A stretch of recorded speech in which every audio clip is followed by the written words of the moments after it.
So this message isn't it's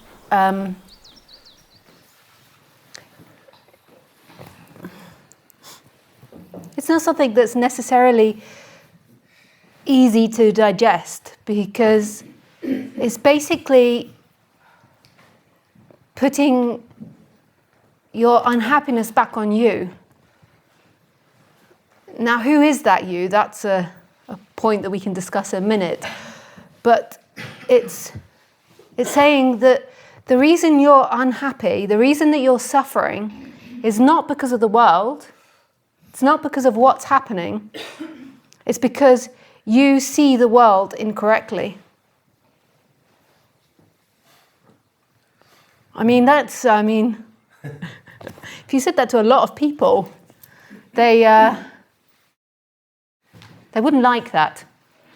Because people, funny enough, like to have their problems, even though they don't.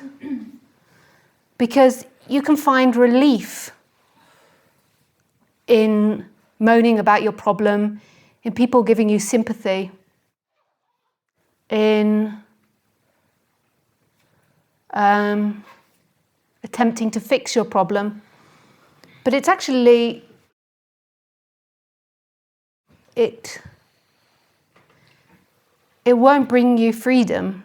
It might fix the problem, say if you've got like a squeaky door all night that squeaks in the wind, like thinking about how to fix it and how to change that. It might fix it to an extent, but your actual suffering comes from the way you view the world.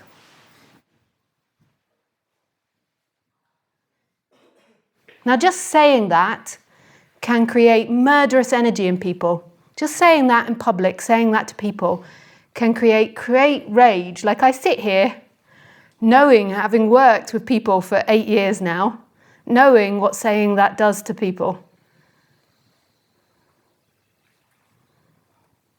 Firstly, they feel victimized by you saying that. How can my problems be my fault? Don't you know it's the world? How could it be my fault? And they begin to feel like it's their fault, and they begin to feel victimized, and that can create lots of rage. Murderous energy comes from the idea of being victim to something.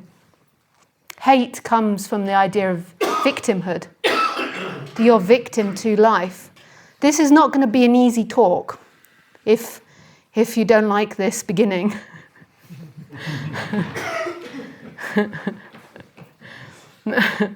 I might have to duck behind my chair a few times.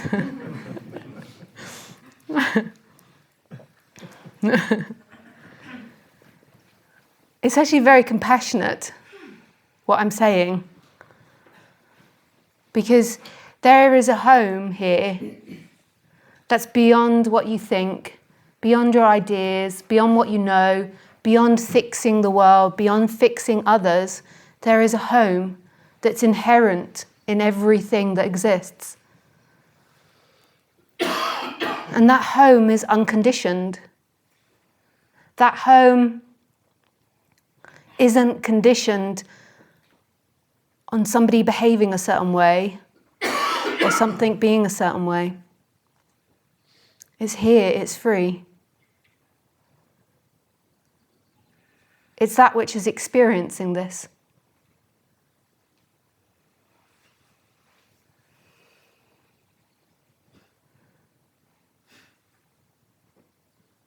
It's right here. And the experiencer isn't separate from anything. And it also contains that sense of being, that sense of I am. And if that is who you truly are, it means that you're the creator of everything. Because that existence isn't inside the body and separate. That existence is everything you experience. It's the person that annoys you. It's the person you love. It's the things you like and dislike. It's everything. It's right here. It's so free and wild and creative. And that's you. That's who you are.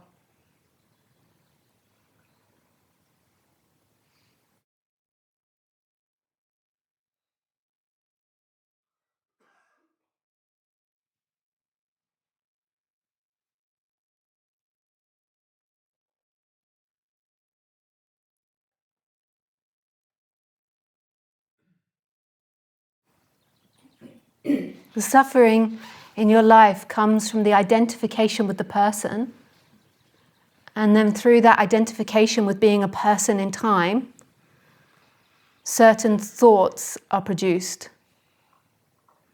And those thoughts are out of line with the reality. It's like living in a lie. So the first lie that happens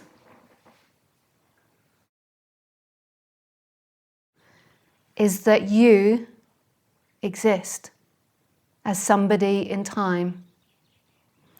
And then your thinking is based on that idea. So you think, I exist in time. I'm my past actions, my future actions. I'm this body. I was born and I'll die. And through that, there is more and more layers on top that are out of line with reality. There's the thought that something could be somebody's fault, so blame. Something could be your fault, guilt on the human level.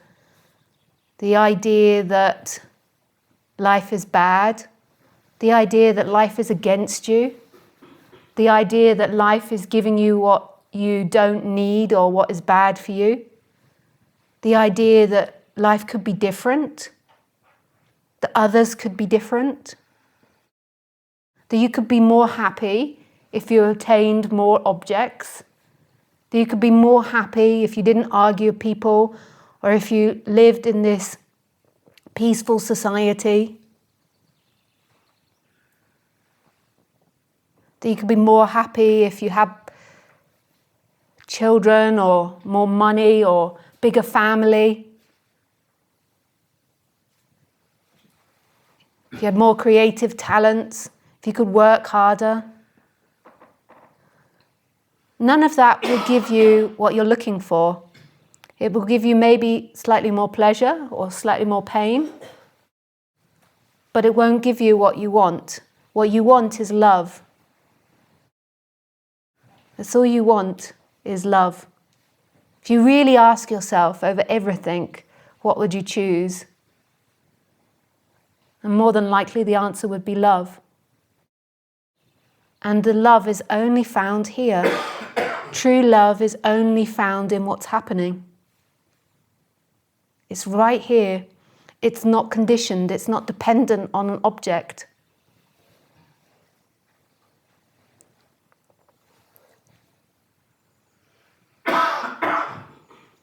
On the human level, you have to see the seeking games in order to help the person relax. If you're lost in hateful thoughts, if you're lost in delusion, like those thoughts I've just pointed out, then you're living in time. You're living too much in the timeline. You're living too much in past and in future.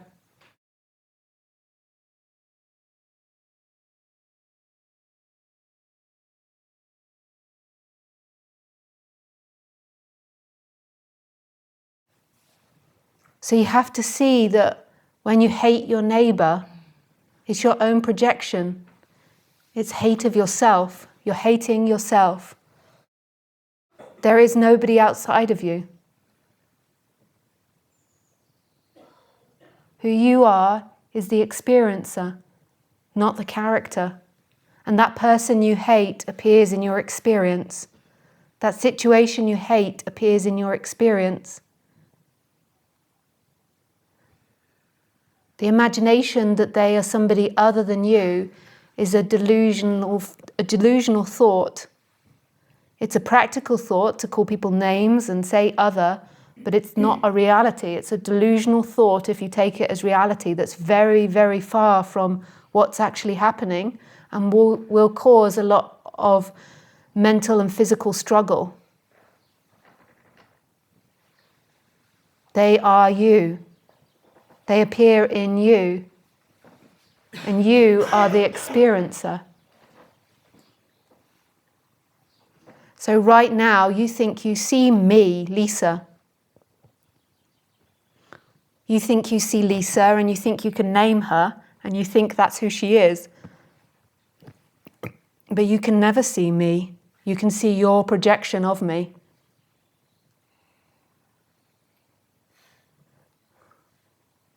You see your projection of me.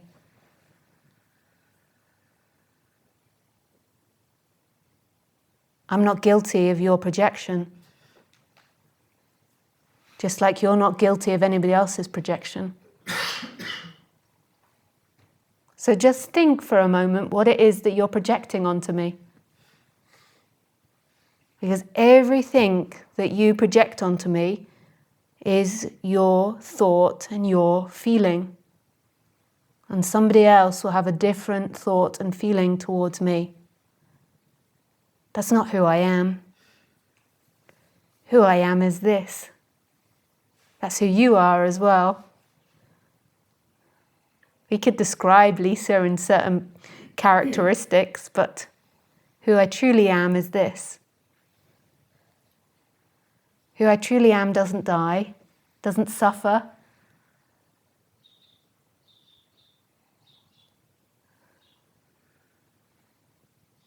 Doesn't love, doesn't hate, doesn't want, doesn't need. Who I truly am is this infinite space. And that's actually where these words are coming from now. This infinite space. They go through the filter of the Lisa character, so the words aren't coming out in Japanese. Although could happen if we open ourselves up to infinite possibilities.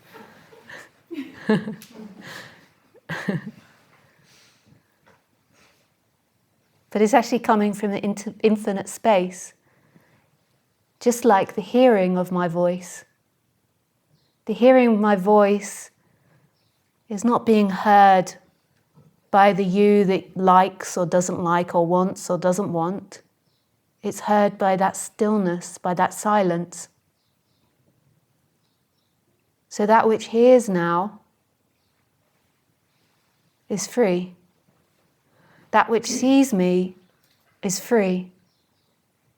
Notice that you only know who I am when you think about me. And then there's feelings that's produced, like other, like you feel like it's other, which makes it seem more real maybe. And then the thoughts. So when you see me, you have certain thoughts or feelings about me, and it creates different feelings in the chakra area in the body, and different thoughts, and then it feels like there's distance between me and you, and I'm over there, and I'm somebody in time. But that's only how it seems. Who I really am is this freedom. And that's who everybody is. Your mum, your dad, your sister, your lover, your partner, your children. They're this stillness that's always free. You've only ever talked to yourself as that infinite space, and the I am is looking through multiple bodies. You've only ever been seen by that. There's been a character and a personality that's been interpreting, but that's not who sees. It's an interpretation machine. A thought cannot see. A thought cannot experience. A feeling cannot experience. A feeling isn't conscious. A thought isn't conscious.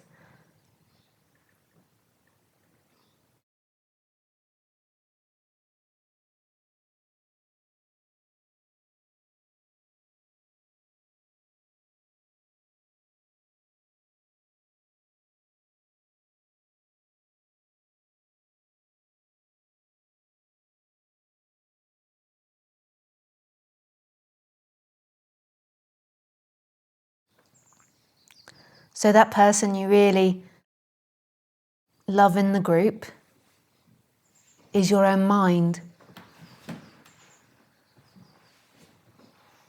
Like, can you ever see outside of your brain, of what your brain projects? Do you ever get to experience, like switch your brain off? Okay, we're just going to switch the brain off and we're going to experience life without the interpretation of my brain. Like, whoop. We don't get to switch the interpreting machine off. You never see outside of your brain. So that person that you love is an interpretation of your brain. It's you loving yourself. It's your feeling. It's your thoughts. And to another person, that person that you love, they might hate that person. So for the other person, that person might produce hate thoughts and irritation. And which one's the truth? You see that it's all a projection of that machine. The truth, the only truth there is in this reality is the I am and the consciousness.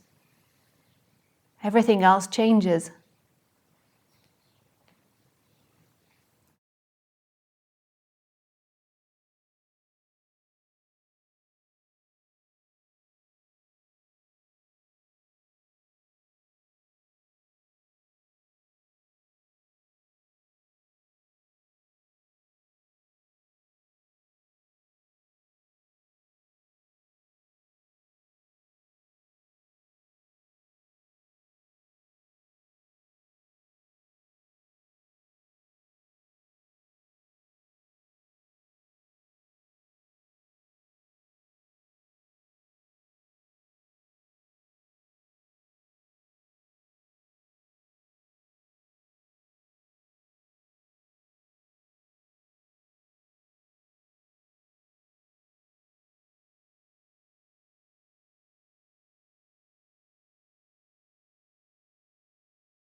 This is why getting to know the chakra system is a great thing, because it gets you or helps you to understand what your body and what your brain is projecting.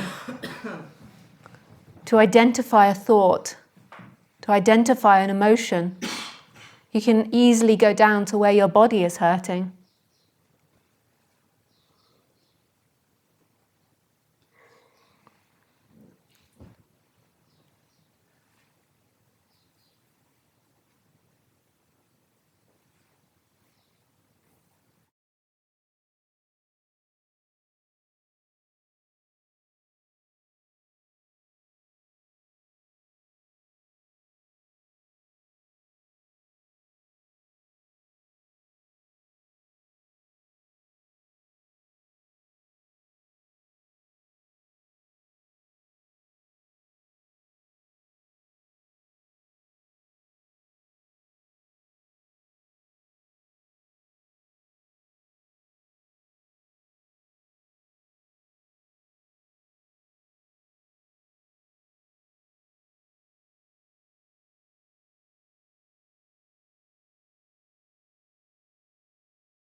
So as you begin to learn more what you want, not want because you believe it will give you the I am, but just a natural want, your choices will become simpler. So obviously you need the up-to-date information about the choice. You can research it. But then you say the choice and you see how that makes your body feel. Does your body feel nice when you think about it? Or does the body feel bad? And you begin to have to be courageous with that, of what your body wants. And trust that it will work out. Know that life isn't against you. Life is for you.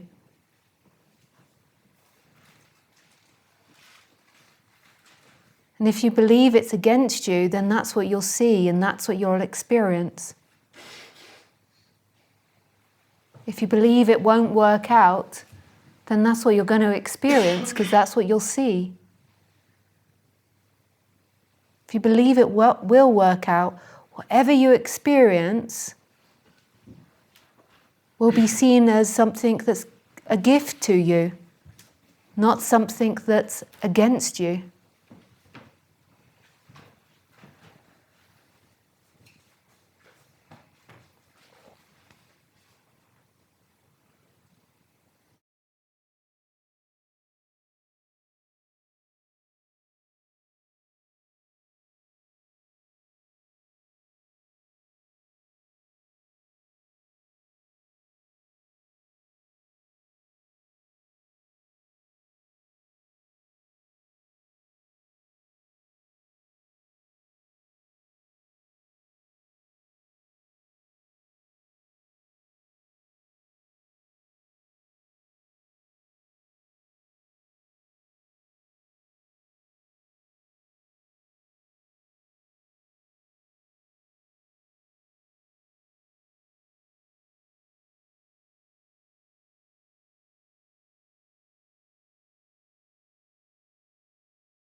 You are that creative force. So how can it be against you?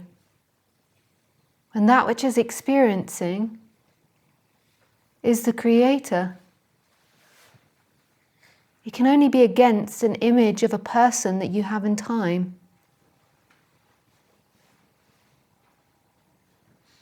It can't actually be against you because it's who you are.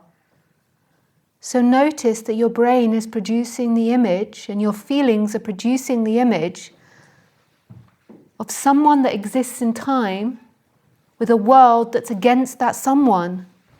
This is thoughts that are out of line with reality, and this isn't true. This is the way your brain is projecting you. What is true is what is, and that you're that alive, creative force.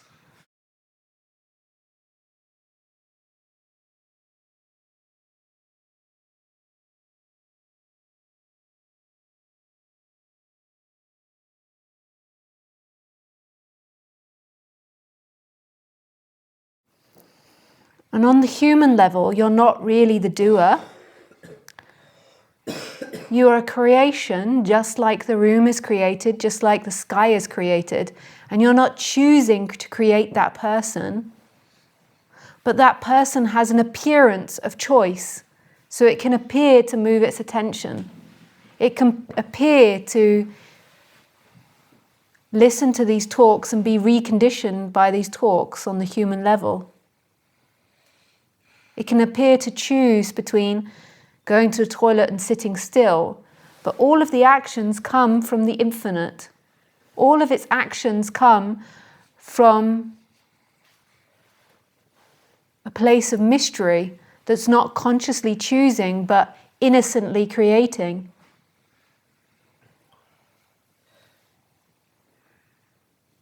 But on the human level, it appears as if you can investigate the feelings and the ideas in the body.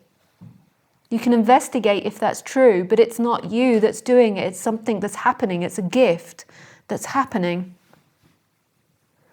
So you think I'm talking to you in time, but actually I'm not talking to you in time. There is only talking here in this instant, and there is a body that's being updated. It's receiving information which is changing it. Just like the sun shining on the flower, helping the flower to grow.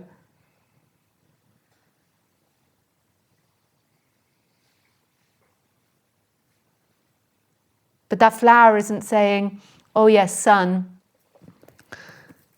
give me the food and I will choose to grow here. It's a happening, just like this is happening. It's an out-of-line thought, the idea that you're doing it. But on the human level, it appears as if you do it. Just like if you're looking at a flower, it might appear as if the flower is growing by itself and without the help of the sun and the soil. It's only through deeper investigation that we realize it's the sun and the soil which is helping the flower. On the surface, it might seem it's doing it itself. And on the surface, it might seem as if you are choosing, but it's not an actual you. It's an appearance, it's a functioning.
So on the chakra level,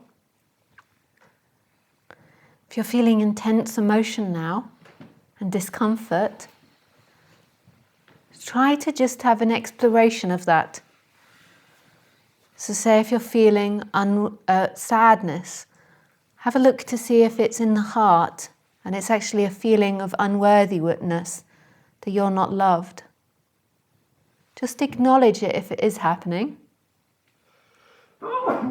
And see the thoughts it's producing, maybe producing thoughts about people's actions, about what you have in life, that your life isn't good enough.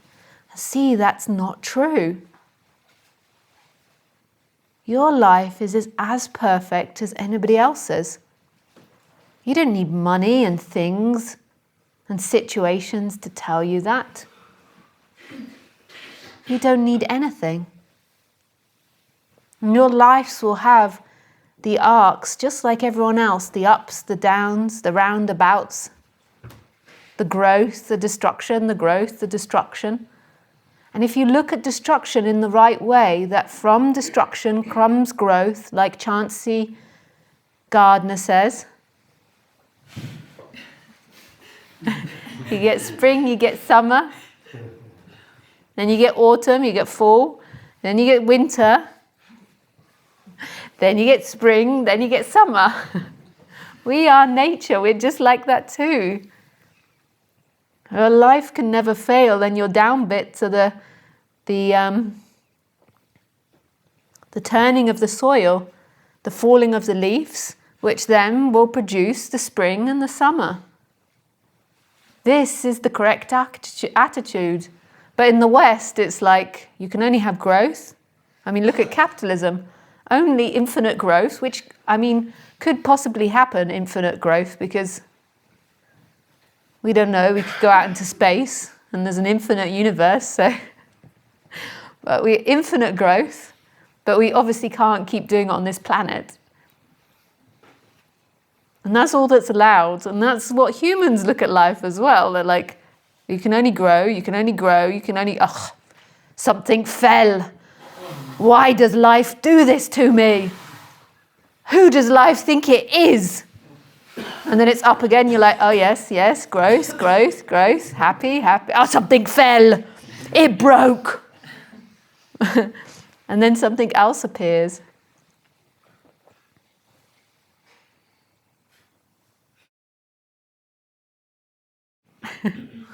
Ramona appreciates that. If you try to keep your life just one, it's like you're missing life. If you just try to keep it like that, you're missing what life is. If you just try to keep it even without growth or without destruction, you're fighting it. You're not riding its waves.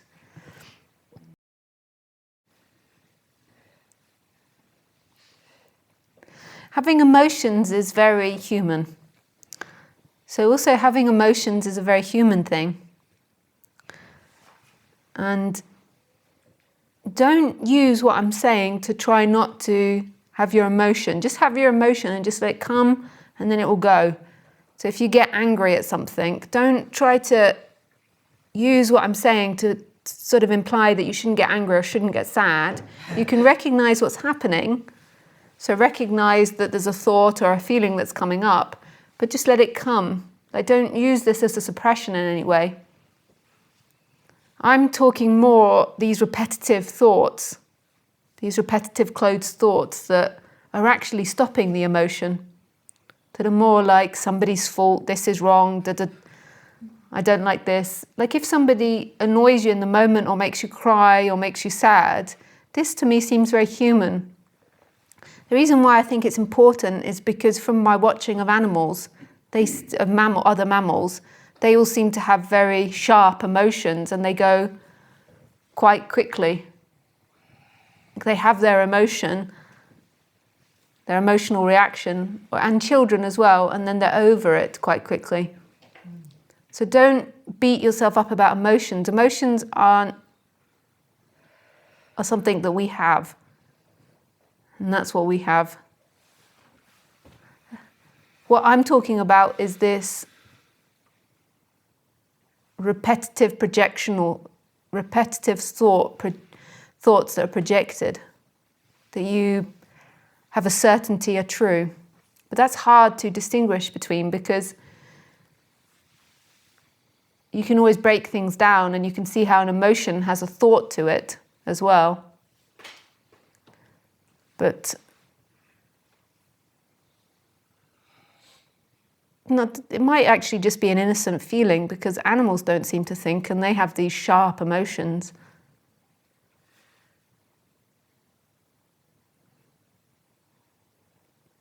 These emotional reactions. It's like they can have very strong fear if they're being chased, panic, anger. So it's like coming back to the center and sort of letting your body do what it does, but not getting caught into this mental, repetitive thought process that's producing those emotions. So it's like coming back to the center and letting your body be emotional, and letting your body have all its feelings, but it's not stuck in time of your mental interpretation of that, of your mental projection of that.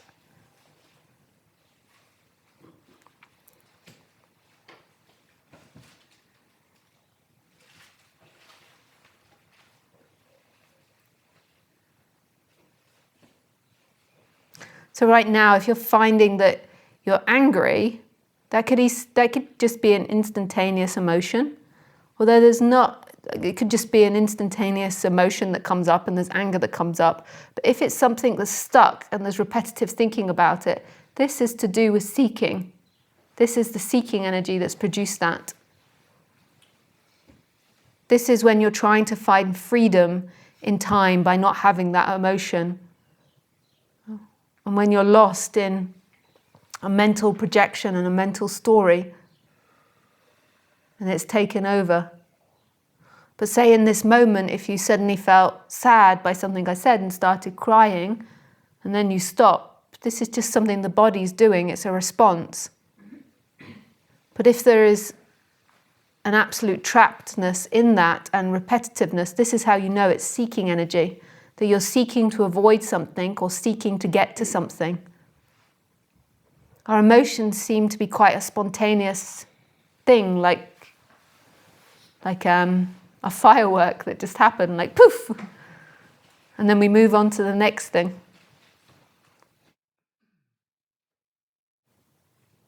Can be emotions as well that last over time, but that pattern, that mental pattern that's stuck in it, that's producing the emotion, this is the seeking energy. It's hard to distinguish the differences. You can feel the seeking energy. The seeking energy is trying to avoid it. It's trying to get out of it by finding a reason, by finding a source of blame. It's like an energy of agitation that's trying to get out of this moment. When it's just an emotion, it's just an intimacy with that emotion.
You can give it all back.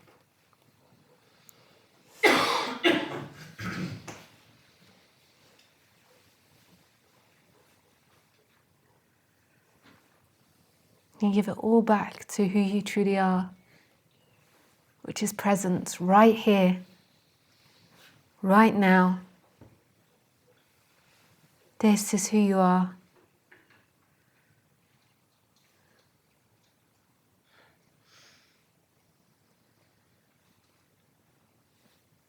This is who you are. What's happening? Your shrine is here. Your God is here. Your church, your cathedral, your mosque, your yoga practice, your meditation practice, your healthy eating, anything that you see as spiritual or religious is here. This is it. This is home. This is your home. It's what you've always had. It's what you're always going to have. It's all you have. It's all you have.